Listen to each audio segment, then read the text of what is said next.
Hey there, tech enthusiasts. This video is for all you project managers, developers, and any tech professional wanting to rein in chaos and streamline your workflow. Today, I'm going to guide you on how to manage your project requirements more efficiently using Jira Cloud. By the end of this walkthrough, you'll seamlessly integrate it with Confluence, link Confluence pages, and even create issues from Confluence. You ready? Excellent, let's dive in. First, I bet you're wondering why it matters to integrate Jira Cloud with Confluence. Well, it's like two sides of a coin, they perfectly complement each other.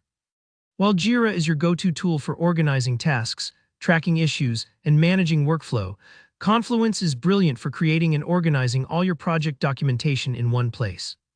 So integrating these two powerhouses brings you the best of both worlds. Let's start by getting Confluence and Jira to talk to each other, okay? Simply navigate to the Settings tab in Jira Cloud and select Apps. Then find Confluence in the list and start the integration process. It's a bit like introducing two good friends who haven't met yet. Now that you've got them integrated, it's time to link up some Confluence pages. This is a game changer, trust me.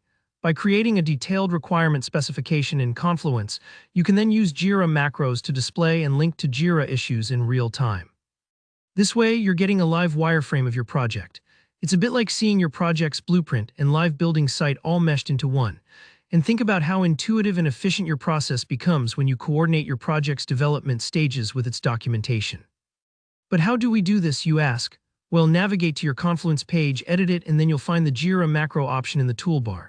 Simply start typing the name of your Jira project or issue, and like magic, it'll pop up in a suggestions list. By selecting it, the information will be pulled in and displayed right there on your Confluence page. This part might take a few moments, but it's worth every second. Lastly, but certainly not least, let's explore creating issues from Confluence. Say, for instance, you've written up a detailed specification for a requirement in Confluence, and you suddenly realize this is a development task in its own right. Rather than separately logging into Jira to create an issue, you can do this straight from Confluence.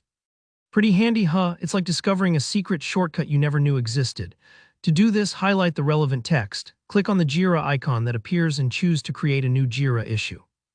With this, your Jira tasks and issues stay aligned with your documentation like telepathic twins, constantly keeping each other in the loop. And there you have it, folks. Now you know how to get Jira and Confluence singing from the same hymn sheet, making your project management as efficient as possible. Remember, practice makes perfect, so don't worry if things don't click at once. Experiment, explore, and you'll be a pro in no time. Thanks so much for spending your time with me today. If this tutorial was helpful for you, give this video a like, it really helps. Don't hesitate to drop a comment with any more questions, I'm here to help. And of course, don't forget to subscribe to enjoy more tutorials that make your work life a dream. Until next time, keep coding, keep solving, and happy workflow management.